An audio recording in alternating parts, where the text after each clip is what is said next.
कि जो बहुजन साथी है वो इतना तेज जय भीम का नारा लगाता है कि भाजपाइयों की और मनुवादियों की जय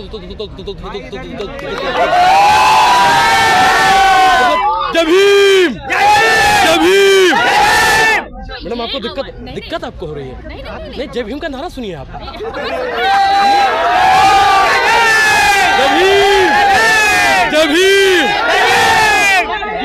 बीच में टोकती हैं, आपको मालूम है क्यों?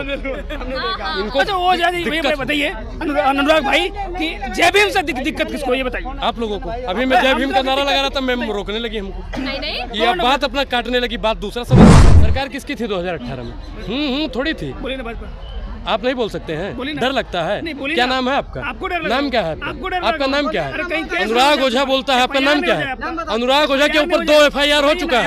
अभी 8 FIR होगा, उसके बाद में मेरा इनकाउंटर होगा। 2 FIR पे इनकाउंटर नहीं होता है। डर नहीं लग रहा है? मैं मैडम आपकी जानकारी के लिए बता दूं, मेरा नाम तो अनुराग ओझा है। जब जब जुल्म करेगा सत्ता के गलियारों से, चप्पा चप्पा गूंज उठेगा, चप्पा चप्पा गूंज उठेगा, चप्पा चप्पा गूंज उठेगा, चप्पा चप्पा गूंज उठेगा। नमस्कार, इंदिरा गांधी स्टेडियम में जहां सुबह से आप लगातार देख रहे हैं कि कितनी ज्यादा हजारों की संख्या में लोगों की भीड़ है। इस भीड़ में मेरी मुलाकात हुई अनुराग ओझा से। स्वागत है आपका। बहुत बहुत धन्यवाद और क्रांतिकारी जय भीम। ये वही अनुराग ओझा है जो कई प्रोटेस्टों में या फिर आप हमारे चैनलों के माध्यम से हमेशा इनको देखते रहे होंगे और आज भी हम इनको दिखा रहे हैं, इनके मत को आपके सामने रखेंगे। क्या लगता है, जब से सुप्रीम कोर्ट का ये आदेश जारी हुआ है रिजर्वेशन को लेकर, कोटे को लेकर लगातार प्रोटेस्ट हो रहे हैं, आज भी प्रोटेस्ट में आप शामिल हो, इस बारे में आपका क्या कहना है? मैडम आपको क्या लगता है, पहले ये बताइए। ये भीड़ बोलती है, अनुराग ओझा आज नहीं बोलेगा, आज ये भीड़ बोलती है। और भीड़ बता रही है कि उन भेड़ियों को झुकना पड़ेगा। किनके आगे? बहुजन के आगे। बहुजन का मतलब क्या होता है? बहुसंख्यक। बहुजन पावरफुल, और जो पावरफुल होता है उसके आगे झुकना पड़ता है। जैसे मीडिया आपके हाथ में माइक है तो आप पावरफुल हैं, आपके आगे हमको बोलना ही पड़ेगा, कितना भी मना करें, ठीक? तो ऐसे ही पावरफुल है बहुजन। 85% से ज़्यादा इनकी आबादी है। ये 1 मिनट में चाहे ना, 1 मिनट में तुरंत प्रधानमंत्री खड़ा कर दे, तुरंत 1 मिनट में प्रधानमंत्री। मुख्यमंत्री तो जेब से निकाला हुआ लो मुख्यमंत्री। लेकिन मैं एक चीज़ मैडम बहुत दुख के साथ मुझे कहना पड़ता है कि जो हमारा बहुजन साथी है कहीं ना कहीं हमारे उत्तर प्रदेश में मायावती बहन को भुला चुका है। जब हमारी बहन कुमारी मायावती जी थी तो बहुजनों का दबदबा कुछ और था, और आज के समय पर भले ही हमारे सांसद ज़्यादा हैं, बहुजन के सांसद हैं, लेकिन हमारा उतना दबदबा नहीं। आप बताइए 2 अप्रैल 2018 सरकार किसकी थी? सरकार किसकी थी 2018 में? थोड़ी थी।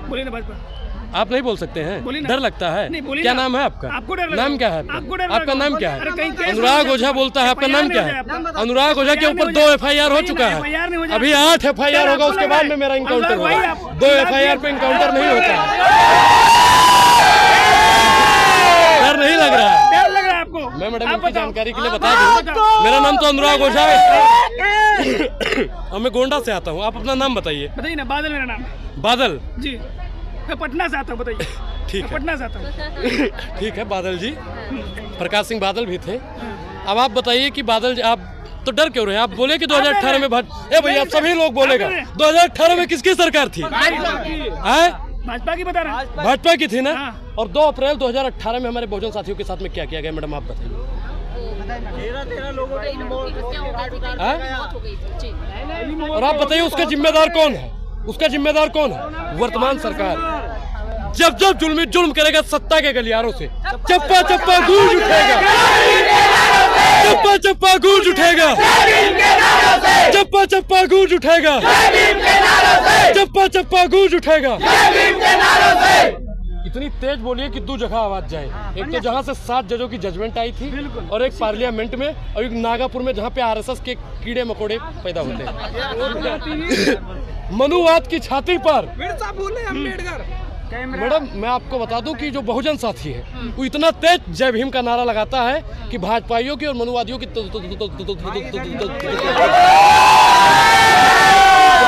भीम, जय भीम।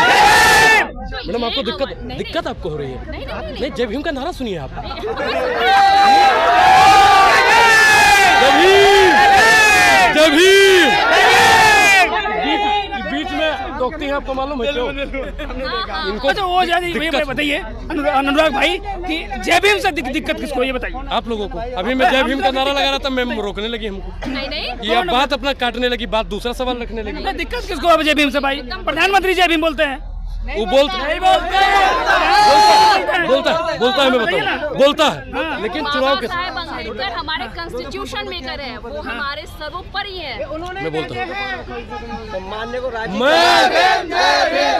मैं पिछड़ा का बच्चा हूँ वोट के समय पर, मैं दलित का बच्चा हूँ सिर्फ चुनाव के समय पर, मैं आदिवासी का बेटा हूँ सिर्फ चुनाव के समय पर।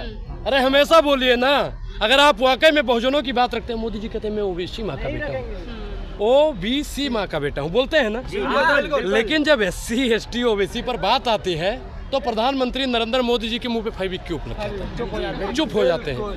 कभी तो सर वो बोलते हैं कि मैं बायोलॉजिकल हूँ। हाँ, अरे अभी चुनाव के आपने देखा होगा, अभी चुनाव के समय पर उन्होंने, बायोलॉजिकल वाले बात पे कुछ कहेंगे? मैं नॉन बायोलॉजिकल लोगों पर बात ही नहीं करना चाहता हूँ, क्योंकि वो सीधा प्रकट हुए हैं। और हमने रामचरितमानस में पढ़ा था, भय प्रकट कृपाला दीन दयाला कौशल्या हितकारी हर्षित महतारी, लेकिन अब कहाँ हम पढ़े कि भय प्रकट कृपाला हीरा के लाला।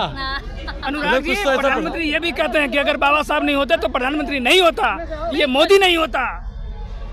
मैं वही तो कह रहा हूँ मैडम कि अगर बाबा साहब के विचारों को लेकर ही चलते हैं तो आज बाबा साहब के बच्चों पर और उनके आरक्षण को खत्म करने की बात है तो प्रधानमंत्री नरेंद्र मोदी जी 2 शब्द नहीं लिख सकते हैं ट्विटर पे, सिर्फ 2 शब्द, सिर्फ 2 शब्द। लेकिन वो तो कह रहे हैं सुप्रीम कोर्ट का फैसला है भाई। अच्छा, सुप्रीम कोर्ट का फैसला है। एक चीज मैं आपको बता दूं, आप लोगों की जानकारी के लिए बता दूं, कुछ लोग थे जो कह रहे थे राम मंदिर किसने बनाया, कुछ लोग कहते हैं भाजपा ने बनाया, कुछ लोग कहते हैं कि भाजपा ने बनाया राम मंदिर।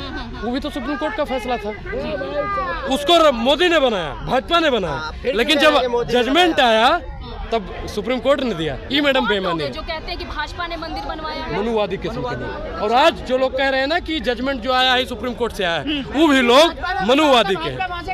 तो सुप्रीम कोर्ट का बोल रहे हैं, सुप्रीम कोर्ट का फैसला। जी ये बताइए कि ये सुप्रीम कोर्ट के वकील जो है वो कानून बनाएंगे या फिर संसद कानून बनाने का? मैं बता दूं आपसे कि हम लोग संविधान सेनानी लोग हैं, जो आज़ादी के लिए लड़े वो स्वतंत्रता सेनानी थे। जो आज़ादी के लड़े वो कौन थे? स्वतंत्रता सेनानी थे। और जो आज देश के लिए, संविधान के लिए लड़ रहे हैं वो स्वतंत्रता सेनानी वो थे, और हम लोग हैं संविधान सेनानी। संविधान बचाने के लिए हम लोग आखिरी लड़ाई लड़ते रहेंगे, और हम लोग उसी दिन शांत बैठेंगे जिस दिन हम अपने हक अधिकार को पूर्णतः पालेंगे। एक नारा दिया था, एक बहुत कट्टावर नेता थे, बहुजनों की बात रखते थे कि 100 में 90 शोषित है, 100 में 90 शोषित है, शोषितों ने ललकारा है, धन धरती और राजपाट पर 90 भाग हमारा है। जब तक इन भाई को इनका 90 भाग नहीं मिल जाएगा तब तक अनुराग ओझा बैठेगा नहीं। 90 भाग। इस कलम पर टैक्स लगाने वाला कौन था? इस पर टैक्स लगाने वाला कौन था मैडम, बताइए आप। भाई आप लोग बोलते नहीं, फिर मैं पत्रकारों को अपनी भाषा में समझाने लगूंगा तो दिक्कत होगी। मैं बताऊंगा, आप बताओ, क्योंकि लोग मेरा 2 रोल जानते हैं। मैं पत्रकारों को किस प्रकार से पेश आता हूँ मैडम आप जानती हैं। इस कलम पर टैक्स लगाने वाली कौन सरकार थी? बोलिए। अनुराग जी को बोलने दीजिए ना, अनुराग जी बोलेंगे, अनुराग जी बोलेंगे। इस पर टैक्स किसने लगाया था ये बताइए आप बताओ। भाजपा ने लगाया। भाजपा ने इस पर टैक्स क्यों लगाया? क्योंकि भाजपा में बैठा हुआ तमाम नेता मनुवादी किस्म का है, और मनुवादी कभी नहीं चाहता है कि एक दलित का लड़का पढ़ के डीएम बन जाए। क्योंकि नहीं चाहते कि डीएम बने, नहीं चाहते। भाजपा राष्ट्रपति बना दिए भाई। आपका वोट बैंक, वो भी वोट। आप बताइए, अनुराग जी आप बोले कि राष्ट्रपति बनाया, बहुत अच्छी बात है, बिल्कुल राष्ट्रपति बनना चाहिए। लेकिन आप बताइए कि मैडम जगन्नाथपुरी में द्रौपदी मुर्मू जी हमारी महामहिम गई थी दर्शन करने, लेकिन उनको दर्शन करने दिया गया? आप बताइए कि राम मंदिर का भव्य उद्घाटन हो रहा था, निर्माण हो रहा था, बुनियाद खोदी जा रही थी, मतलब शिलान्यास। हमारे जो दलित राष्ट्रपति थे रामनाथ कोविंद जी, लेकिन उनको कंगना रनौत जी दूसरा कुछ कहती हैं। अच्छा। मालूम नहीं है, जानकारी का अभाव है। आप बताइए मैडम, आप बताइए कि उस उद्घाटन में, शिलान्यास में हमारे महामहिम राष्ट्रपति महोदय जी को नहीं बुलाया जाता है। क्यों? क्योंकि जाति क्या था। सुनिए, सुनो साहब, आप सुनते नहीं हैं, आप बोलते बढ़िया हैं, आप आके बोल लीजिए, हमको जाने। तो सुनिए, करते हैं, इसलिए चुप है हम लोग। सुनो, बोलिए बोलिए, मैं और बता रहा हूँ। हाँ, बोलिए। आज भी दलित को घोड़ी पर नहीं बैठने दिया जाता है। अच्छा, बिल्कुल। आज भी एक दलित समाज हमने गांव में देखा है कि ऐसे भैया चप्पल निकालता है वो, और ठाकुर वाकुर के द्वारे से ना ऐसे लेकर अपन चप्पल हाथ में उठा के जाता है। क्यों? क्योंकि जो वहाँ के लोग हैं, अभी भी गांव में भैया आप लोगों ने भी कई जगह देखा होगा कि अगर किसी शेड्यूल कास्ट का लोग है तो वो साइकिल से उतर जाता है अगर किसी ब्राह्मण या ठाकुर का द्वारा पड़ता है तो। क्यों उनको जाति के आधार पर टारगेट किया जाता है? जब तक इस देश में जाति व्यवस्था नहीं खत्म होगी, आरक्षण को किसी के माई का लाल खत्म करने वाला पैदा नहीं होगा।